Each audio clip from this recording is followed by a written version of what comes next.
ஹாய்ங்க. இன்றைக்கி நாங்கள் திருப்பதி போகும்போது வழியில் 2 பக்கமே நார்த் இந்தியன்ஸ் வந்து வண்டியை நிறுத்தி நிறைய பார்ட்ஸ்லாம் விற்றுட்ருந்தாங்க. அது மட்டும் இல்லாமல் சட்டி, அது கூடவே வந்து இந்த வாட்டர் பாட்டிலாம் விற்றுட்ருந்தாங்க. அதை பார்த்தோன்னே நாங்கள் வந்து 2 சட்டி வாங்கினோம். ஒன்று வெஜிடேரியனுக்கு, இன்னொன்று நான் வெஜிடேரியனுக்கு. வித்து மூடியோடு வந்துச்சா, அதனால் எங்களுக்கு ரொம்ப பிடிச்சிருச்சு, வாங்கிட்டோம். அப்புறம் இந்த கப்ஸ் எல்லாமே எங்களுக்கு கிடையாது, எங்கள் வீட்டில் வேலை நடந்துகிட்ருக்கு. வர ஆளுங்களுக்குலாம் நாங்கள் டெய்லி வந்து பேப்பர் கப்பில் தான் கொடுப்போம். அது கம்ஃபர்டபுளாகவே இல்லை, அதுவும் இல்லாமல் ரொம்ப குட்டியாக இருந்துச்சு. அதனால் சரின்னு சொல்லிட்டு இந்த கப்பு வாங்கிட்டோம். ஏன்னா நாங்கள் தான் டீ போட்டு கொடுப்போமா, அதில் ஊற்றி கொடுத்துடலான்னு சொல்லிட்டு. நிறைய பேர் இது தோசைக்கல்னு நினச்சிட்டு இருக்கீங்க. இது தோசைக்கல் கிடையாது. இதில் வந்து தோசைலாம் சுட முடியாது. இது வந்து சப்பாத்தி சுடலாம், சூப்பராக ஒரு சப்பாத்தி.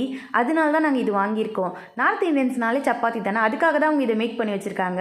நிறைய பேர் இதை மிஸ் அண்டர்ஸ்டாண்ட் பண்ணிக்கிட்டு இது தோசைக்கல்னு நினச்சி வாங்கிடுறீங்க. அப்படி சப்பாத்தி சுடலாம், இல்லைனா வந்து மீன் பொரிக்கிறது அந்த மாதிரிலாம் இதில் பண்ணலாம். இதுவே பட்ஜெட் தாண்டி போயிடுச்சா, ஐயோ விட்டா இவங்க நம்மளை கடைக்காரன் ஆக்கிடுவாங்கன்னு சொல்லி எங்கள் அப்பா கண்ணை மூடி எங்களை அங்கேருந்து கூட்டிகிட்டு வந்துட்டாங்க.